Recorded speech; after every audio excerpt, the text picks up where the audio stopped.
Torres remained in the church, protected by the law of sanctuary. But the Comandante, Monasterio, was determined to make Torres his prisoner.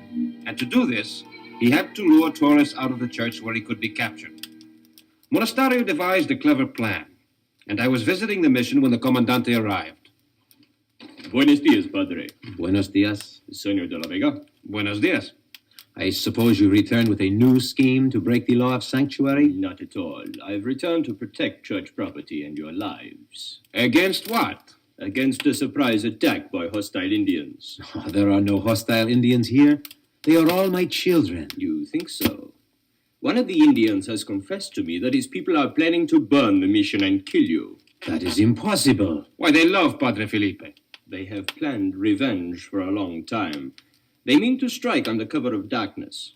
I have no choice but to put this mission under martial law. A shabby trick, Capitan Monasterio. On the contrary, I am performing my duty. You are beloved by all the people. I cannot risk leaving you unprotected when there is imminent danger of a bloody massacre.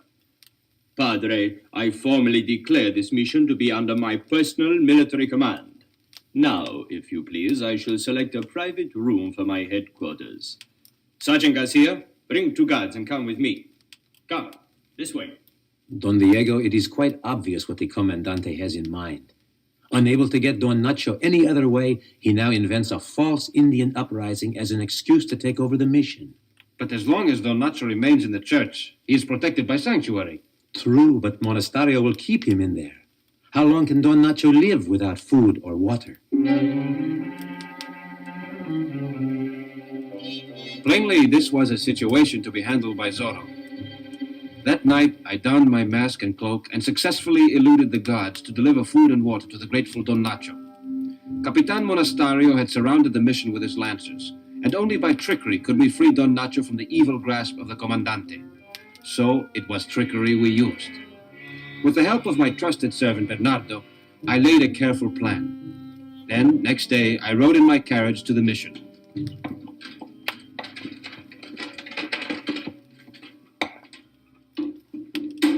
Oh, who goes there? It is only I, Diego de la Vega, come to see Padre Felipe. Oh, Don Diego. I am temporarily in command here. Would you please dismount? Now, why do you want to see Padre Felipe? I have an old manuscript he expressed a desire to see. May I see this document? Certainly. What is this secret writing?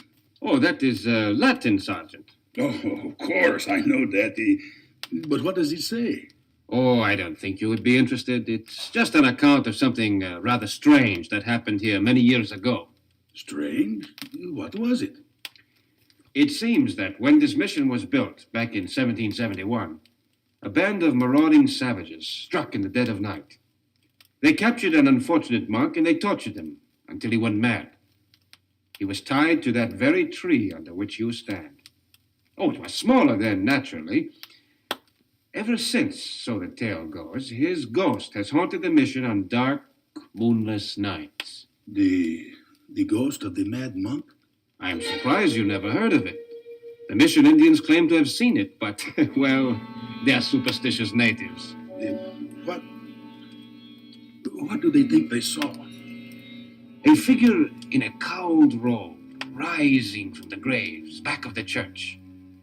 Then it walks through the empty corridors, moaning and clanking chains, sometimes emitting a ghoulish laugh. Oh, the rest is so unbelievable, I do not think you would be interested. Oh, go on, Don Diego, please, tell me. You promise you won't repeat it? Oh, I promise. Well, the legend says that at midnight, when the spirit walks, the church bell rings mysteriously. It is regarded as a warning of some dire event to come. A warning? An omen of death approaching, like the hoot of an owl. Of course you are much too enlightened to believe in such nonsense. Oh, of course. But then what happens? The narrative ends abruptly. But the ancient scribe was found in the morning, lying here, where you are, stiff and stark. Dead? Exceedingly so. Ah, here comes Padre Felipe. A lancer told me you were here, Diego. Yes, Padre, I've brought the manuscript you were so anxious to see. Manuscript? Let us walk to your garden, and we shall discuss it together.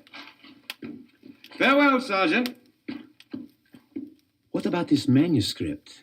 Nothing, Padre. Just a little joke between Sergeant Garcia and myself. Padre, do you believe in intuition? Oh, I suppose I do. Why do you ask?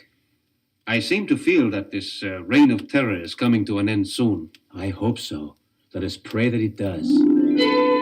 I remained at the mission, and toward midnight, when the sky was black and there was no moon, I again became Zorro. First, I stationed Bernardo with bow and arrows near the mission wall. Then I prepared a slingshot and took aim at the mission bell. What was that? Who rang the bell? Corporal, did you? You, Private, did you? Who is ringing the bell? It cannot ring by itself. What's the meaning of this? Why did the bell ring? I am trying to find out, Capitan. Oh, what's that? What's what? Something is moving over there by the cemetery. Go see what it is. Me? But officers should lead, sir. We will go together. Oh, it's a ghost. Ghost? What ghost? The ghost of the mad monk. Bah! Ghosts and phantoms do not exist. Ortega remain here on guard. Sergeant Garcia and I will find out who this ghost really is. There he is, behind that tombstone. That is no ghost. That is Zorro. I will take care of him. What was that? An arrow. The Indians are attacking just like you said they would. Quiet, you fool. The story was not true. It was merely a falsehood so I could encircle the mission. Sergeant Garcia, stop! Help! We'll all be massacred! Stop! I command you! Horse lancers! Back to the quartel! We shall defend it to the last man! Stop! One of you! Come back! So it was. With my trusted friend Bernardo, a few arrows, an old chain, and a slingshot, Zorro outwitted Capitan Monasterio and scattered his soldiers. Later that night, Don Nacho left the deserted mission and set out for Monterrey to plead his case with the governor.